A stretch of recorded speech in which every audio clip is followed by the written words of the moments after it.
जीने की इच्छा ही बंधन है और बांधने का कारण भी।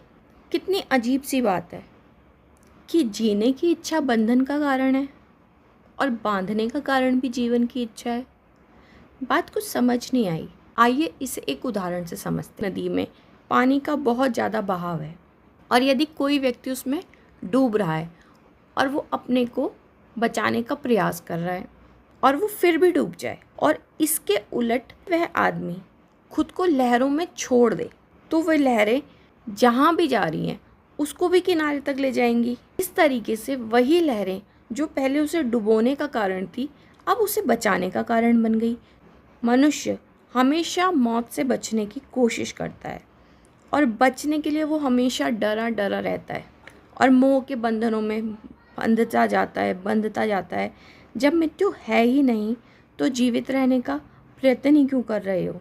जन्म तो सहज है, उसकी इच्छा करने का मतलब है कि जैसे ही आपने जन्म को स्वीकारा आपने मृत्यु को भी साथ ही साथ स्वीकार कर लिया। ऐसी ही जीने की इच्छा में वो बार बार अच्छे बुरे कर्म करता है, पुण्य करता है, पाप करता है। जनक कहते हैं मेरी भी जीवित रहने की इच्छा थी और यही इच्छा मेरे बंधन का कारण थी। अब मैं बंधन मुक्त हो चुका हूँ। यह संसार आत्मा रूपी सागर में उठने वाली तरंगें हैं जिसका कारण चित्त है। इस आत्मा को कोई अंत नहीं। जैसे सागर में हवा के झोंकों से लहरें उठती हैं वैसे ही इस आत्मा में मन से इच्छाएं जागती हैं।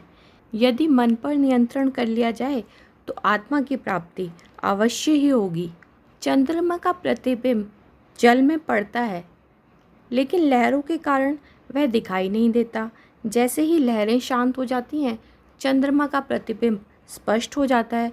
जिस दिन मन शांत हो जाएगा उस दिन आत्मा के स्पष्ट दर्शन हो जाएंगे। इन इच्छाओं को जीते जीते मनुष्य अपने द्वारा निर्मित माया जाल में उलझ गया है।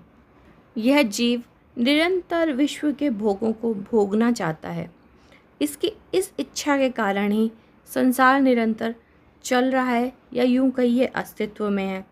जब इच्छाएं बहुत ज़्यादा बलवती हो जाती हैं तो मनुष्य में विषय वासनाएं, अहंकार, लालच बहुत ज़्यादा बढ़ जाते हैं। इतने बढ़ जाते हैं कि इस संसार की नौका को डुबोने लगते हैं। पर यदि ठीक इसके विपरीत एकदम शांत भी हो जाएं तो भी यह विश्व की नौका आगे नहीं चल सकती। अपने आप को आत्मा से अलग स्वतंत्र मानने के कारण जीव में काम, क्रोध, लालच, मोह जैसी अनेकों बुराइयां आ गई। उसकी जीने की इच्छा में निरंतर बढ़ोतरी होती रही और धीरे धीरे वह अपने बनाए माया जाल में ही फंस गया। इस सूत्र में राजा जनक कहते हैं मैं न शरीर हूँ न यह शरीर मेरा है, मैं जीव भी नहीं, मैं तो वास्तव में चैतन्य रूप हूँ।